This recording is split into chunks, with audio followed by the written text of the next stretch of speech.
በምዕራብም በሰሜንም በደቡብም እግዚአብሔር ምሉ ነው ብሎ የመመስከር ምሳሌ ወይ የሃይማኖት ምሳሌ ነው። ስለዚህ መስቀል እንደ ኪሩቤል መንበር ነው። አንዱ መንበር የኪሩቤል ሰረገላ፣ ሁለተኛው መንበር ድንግል ማርያም እናታችን፣ ሶስተኛው መንበር መስቀል፣ አራተኛው መንበር ወንጌል ነው።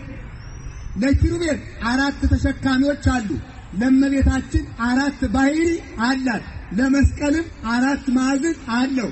ለወንጌልም 4 ወንጌላውያን አጥንተዋት ይኖራሉ። ማቴዎስ፣ ማርቆስ፣ ሉቃስ እና ዮሐንስ። እነዚህ የእግዚአብሔር መንበሮች ናቸው። አንድ ሐሳብ ልንገራችሁ። ጌታችን መድኃኒታችን ኢየሱስ ክርስቶስ ለስም አጠራሩ ከምስጋና ይግባውና እንዲህ አለ። የጸሎተ ሐሙስ ዕለት ማታ ሊሰቀል ሲል ናሁ በዕፀ ጊዜሁ ከመ ትሰብሖ ለወልድከ፣ እነሆ ልጅ የሚመሰገንበት ጊዜ ደረሰ።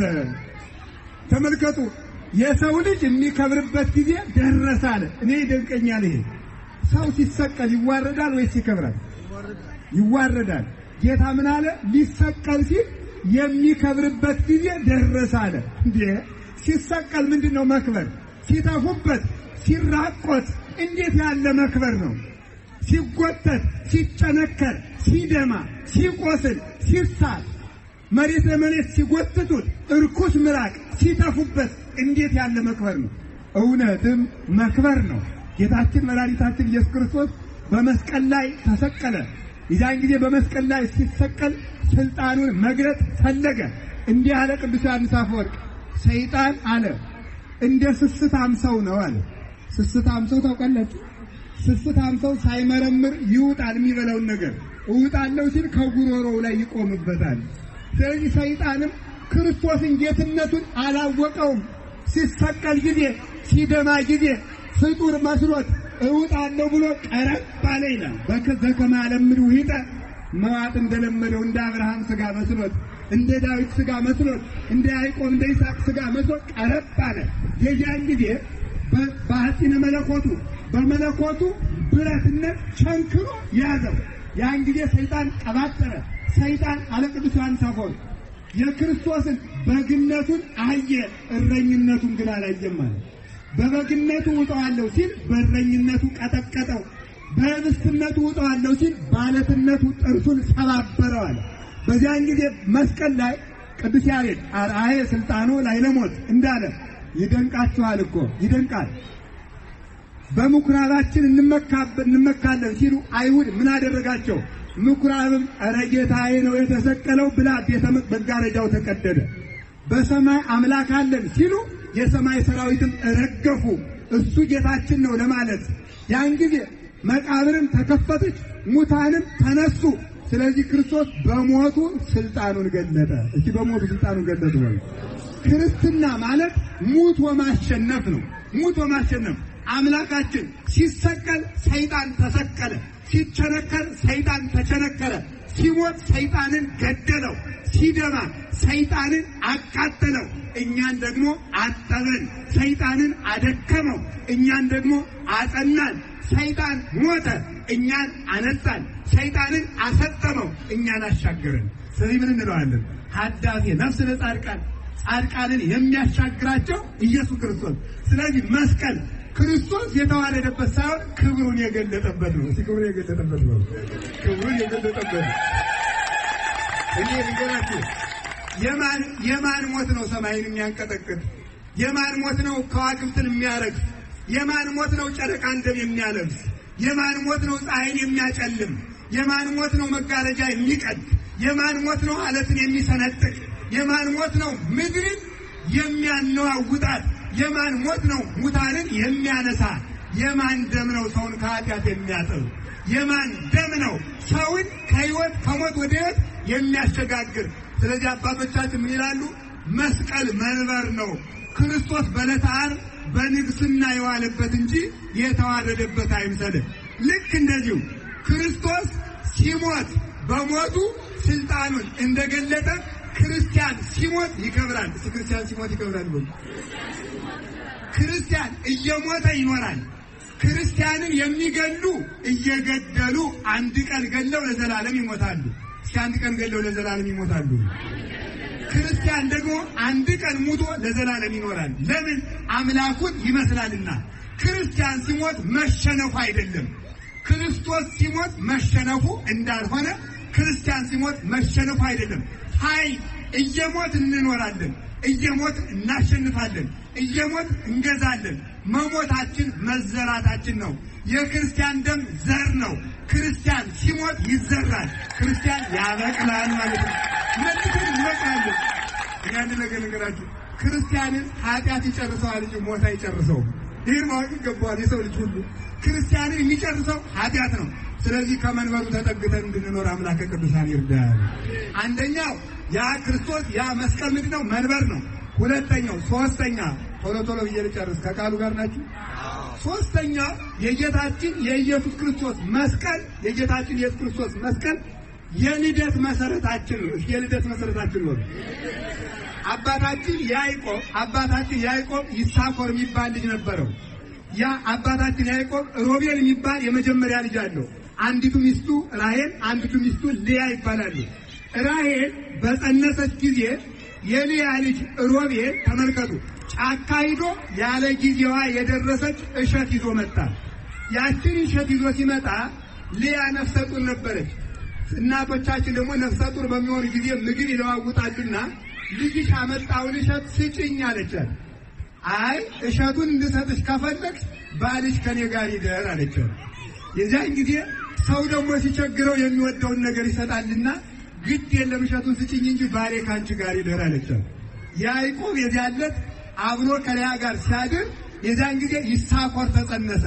ይሳኮር ማለት አስቤ ማለት ነው። በእሸት የገዛው ልጄ ማለት ነው። እሺ በእሸት የገዛው በሉ እሸት ሰጥቼ ያገኘው ልጄ ማለት ነው። ይህ ማለት ይላል ሊቁ ኢትዮጵያዊ ቄርሎስ አባ ጊዮርጊስ ዘጋስጫ ሲተረጎም እንዲህ አለ። ወበከመ ይሳኮር አስቤ ብሂል ከማሁ በአስመደ መፍሬከር ስጅ ዛጸርዎ ዕብራውያን ተጸምቱ ማጅምናን እንቤተ ክርስቲያን ቅድስት ለዘተመልአ ወልድኪ አለ። ይህ ማለት ምን ማለት ነው?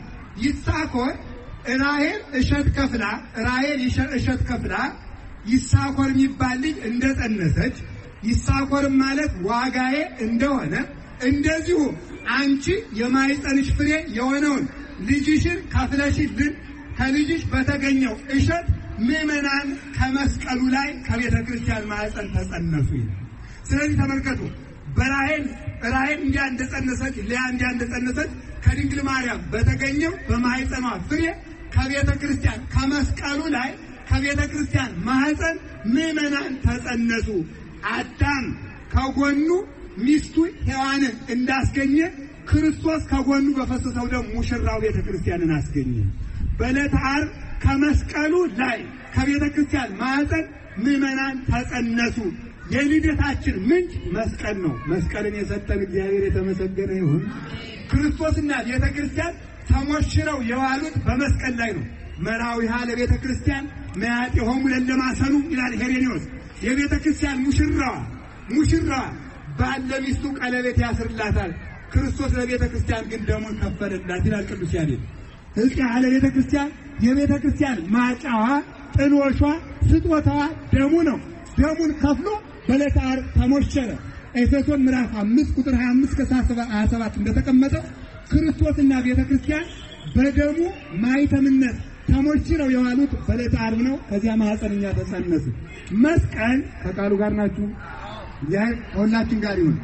ቅዱስ መስቀል የጌታችን የመድኃኒታችን የኢየሱስ ክርስቶስ ቅዱስ መስቀል እሱ ብቻ አይደለም፣ ማዕዳችን ነው። ቅዱስ ዳዊት እንዲህ አለ፣ በጠላቶች ፊት ማዕድን አዘጋጀ። መዝሙር 22 ላይ እንዳለ በአንጻር የወንጌል ሳቅዊን በጠላቶች ፊት ማዕድ አዘጋጀ እንዳለ ቅዱስ መስቀል የተራቡ ነፍሳት የጠገቡበት ምንድን ነው? ማዕድ ነው። ይህንን ማዕድ ገፍቶ መጣል ይቻላል እንዴ? አይቻልም። የሕይወት እንጀራ የጠገብንበት ማዕድ ዕፀ መስቀል ነው። መስቀል ዕፀ ሕይወት ነው ይላል አባ ጊዮርጊስ። ከዕፀ ሕይወት 4 ወንዞች ይፈልቃሉ። አንዱ ወተት ነው፣ አንዱ ማር ነው፣ አንዱ ወይን ነው፣ አንዱ ደግሞ ዘይት ነው ይላል። ዘይት የተባለ ክርስቶስ ነው። ወአጽሐርከ በክብር ርእሴ ራሴን በዘይት ቀባ እንደተባለ እሱ ክብራችን ነውና። ወተት የተባለ ክርስቶስ ነው። አብ ሐሊብ ወልድ ሐሊብ መንፈስ ቅዱስ ሐሊብ ያሳድጋልና። ወይን የተባለ ክርስቶስ ነው። ለልቡና ደስታን ይሰጣልና። ማር የተባለ ክርስቶስ ነው። ሥጋው ደሙ ስሙ ይጣፍጣልና። እነዚህ ያስገኘ ተሰቅሎ የተፈተተበት ማዕድ ደግሞ መስቀል ነው። መስቀልን የሰጠን እግዚአብሔር ክብር ምስጋና ይግባው። ቅዱስ መስቀል የቤተ ክርስቲያን መስቀል ነው፣ መሰረት ነው።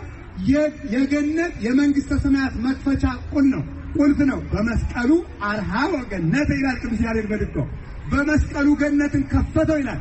5000 ዘመን የተዘጋው የገነት በር የተከፈተበት ሕያው ነበልባላዊ ቁልፍ፣ እሳት የማይበግረው ሰንሰለት ያልታጠረበት ወታደሮች የማያግዱት አጋንንትን ያጠፋቸው ሕያው ቁልፍ ቅዱስ መስቀል ነው። መስቀልን የያዙ ገነት ሳይዘጋባቸው ተከፍቶላቸው ይገባሉ።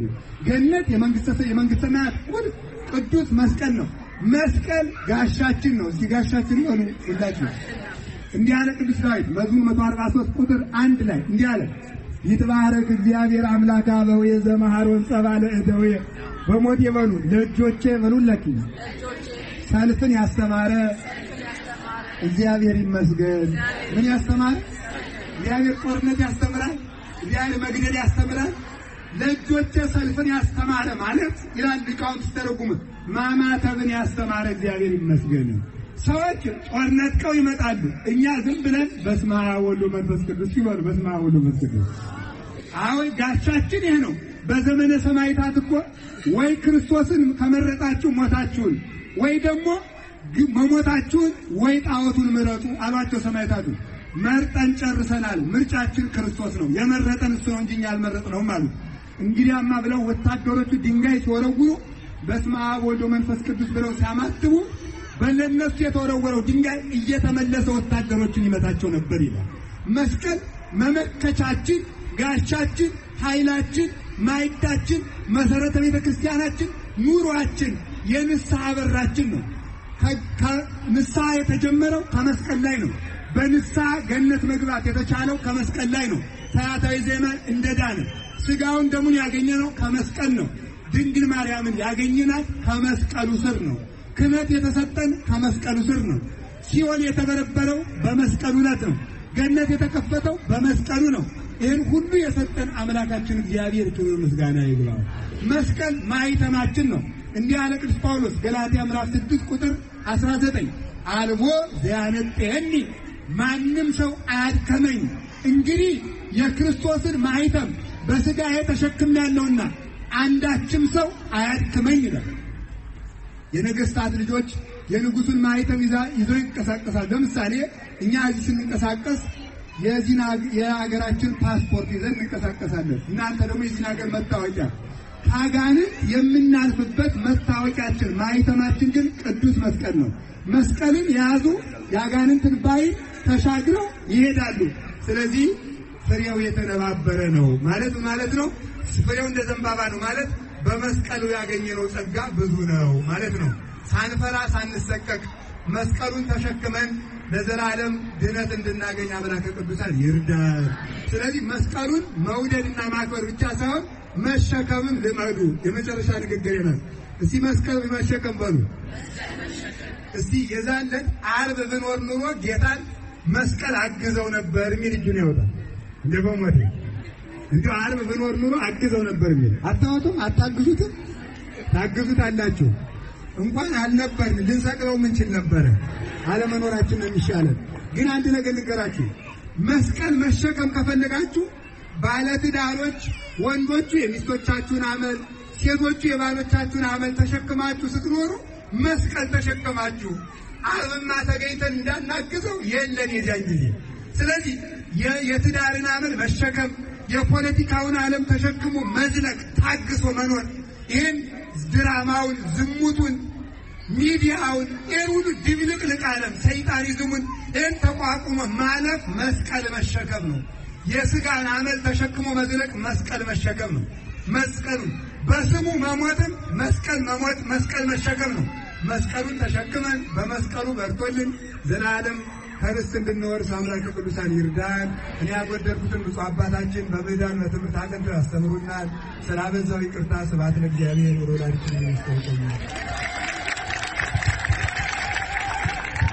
ድንግል።